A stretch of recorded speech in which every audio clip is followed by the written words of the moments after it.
반갑습니다. 말씀으로 하루를 여는 주님의 백성들을 예수님의 이름으로 축복합니다. 2023년 1월 13일 금요일 오늘 주신 말씀은 민수기 7장 12절부터 89절까지입니다. 성경은요 12절부터 17절까지 그리고 84절부터 89절까지만 봉독합니다. 첫째 날에 헌물을 드린 자는 유다 지파 암미나답의 아들 나손이라. 그의 헌물은 성소의 세겔로 130세겔 무게의 음반 하나와 70세겔 무게의 음발이 하나라. 이 두 그릇에는 소재물로 기름 섞은 고운 가루를 채웠고 또 10세겔 무게의 금그릇 하나라. 그것에는 향을 채웠고 또 번제물로 수송아지 한 마리와 수장 한 마리와 1년 된 어린 수장 한 마리이며 속죄 제물로 수점소 한 마리이며 화목 제물로 소 2마리와 수장 5마리와 순염소 5마리와 1년 된 어린 수양 5마리라. 이는 암미나답의 아들 나손의 헌물이었더라. 84절 이는 곧 제단에 기름 바르던 날에 이스라엘 지휘관들이 드린 바 제단의 봉헌물이라.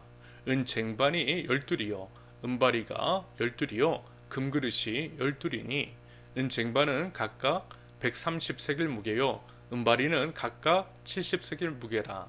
성소의 세겔로 모든 기구의 은이 모두 2400세겔이요 또 향을 채운 금 그릇이 12이니 성소의 세겔로 각각 10세겔 무게라. 그 그릇의 금이 모두 120세겔이요 또 번제물로 수송아지가 12마리요 수장이 12마리요 1년 된 어린 수장이 12마리요 그 소제물이며 속죄 제물로 수점소가 12마리이며 화목제물로 수소가 24마리요 수장이 60마리요 수점소가 60마리요 1년 된 어린 수장이 60마리라. 이는 제단에 기름 바른 후에 드린 바 제단의 봉헌물이었더라. 모세가 회막에 들어가서 여호와께 말하려 할 때에 증거계 윗 속죄소 위에 두 그룹 사이에서 자기의 말씀하시는 목소리를 들었으니 여호와께서 그에게 말씀하심이었더라. 아멘. 오늘 본문의 내용은 각 지파의 지휘관, 리더들이 제단, 지금으로 말하면 예배당, 교회를 위해서 이제 드린 헌물에 대한 기록입니다. 한 사람 한 사람 각 지파별로 이름 및 그들의 드린 헌물에 대해서 하나하나 빠짐없이 그리고 일일이 기록해 놓은 것을 볼 수가 있습니다. 이 자체만으로만 한 가지 해석을 내린다면 일단 이처럼 구체적인 기록을 남겨두었다라고 하는 것은요, 이 일이 역사적 사실일 개연성이 높다라는 것이겠죠.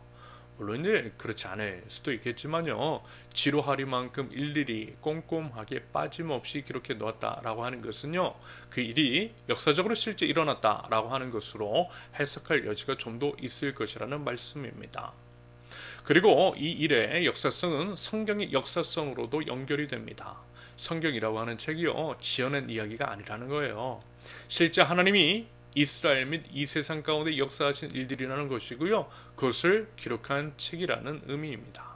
그러므로 다른 여느 신화나 지어낸 이야기들처럼 취급할 수 없다라는 것이고요, 성경을 통해 우리 하나님을 발견하고 또 알기에 힘쓰면서 또한 우리 자신을 발견하고 하나님 앞에서의 합당한 반응을 보이는 데 유의미한 도구로서 성경을 활용할 수 있겠다라고 하는 말씀입니다. 아울러 이런 것이 있어요. 우리 하나님은 어느 것도 대충 넘어가시는 법이 없으시더라는 것. 특히 오늘 본문에 국한해서 생각해 본다면요, 지금 이스라엘의 지휘관들이 헌물을 드린 것은 하나님께 드린 것이잖아요.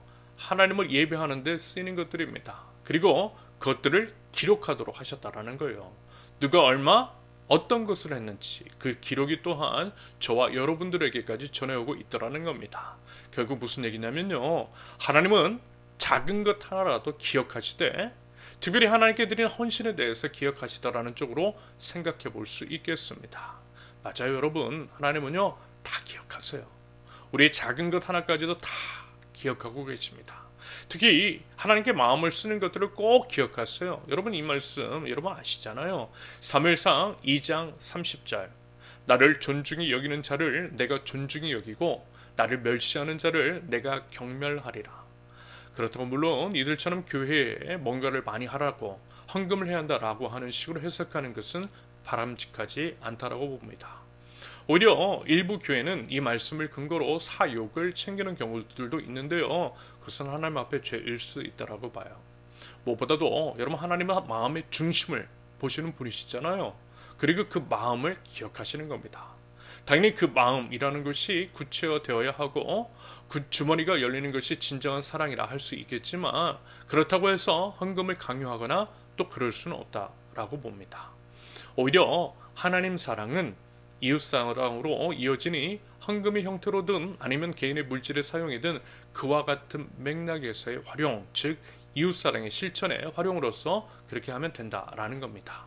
그래서 다만 기억하면 좋겠다 싶은 것은요. 하나님을 향한 우리의 마음을 보시고 우리의 작은 것 하나까지도 일일이 기억하시더라는 것. 이 부분 꼭 기억하시고요. 부디 왕이신 하나님께 합당한 반응을 보일 줄 아는 저와 여러분들이 있을 수 있기를 바랍니다. 한편 각 지파별로 드린 헌물의 개수를 살펴보았을 때 12지파가 공평하게 각각 동일한 개수대로 하나님께 올려드렸음을 보게 됩니다. 어느 지파 하나 모자람이나 치우침이 없었다라는 거예요. 공평하게 하나님께 마음과 정성을 표현했다라는 거예요. 무슨 얘기죠? 회막, 하나님의 전, 지금으로 말하면 교회를 위해서 헌신한다라고 할 때 그래야 한다라고 하는 의미일 것 같아요. 모두가 공평하게 하나님 나라 백성이라고 한다면 똑같이 마음을 쓰고 똑같이 헌신하는 것이 이러한 면들이 있어야 한다라는 거예요. 어느 정도는요. 어느 이제 특정 소수에 치우치거나 그래서는 안 된다라고 하는 말씀입니다. 이런 맥락에서 우리가 이제 생각하고 또 주의할 사항은 이것입니다. 상당히 이제 적지 않은 교회에서 교회를 세워나간다라고 할 때에 소수의 돈 많은 사람들, 부자인 장로 몇 사람의 헌신을 통해 이루어지는 것들이 있습니다. 그럴 경우에 어때요? 반드시 문제가 생기지 않던가요? 사람의 마음이라는 것이 참 그렇습니다. 돈을 많이 낸 사람의 경우에는 자신의 우월적인 지위를 과시하고 권력을 드러내는 마음이 생기기 마련이라는 거예요.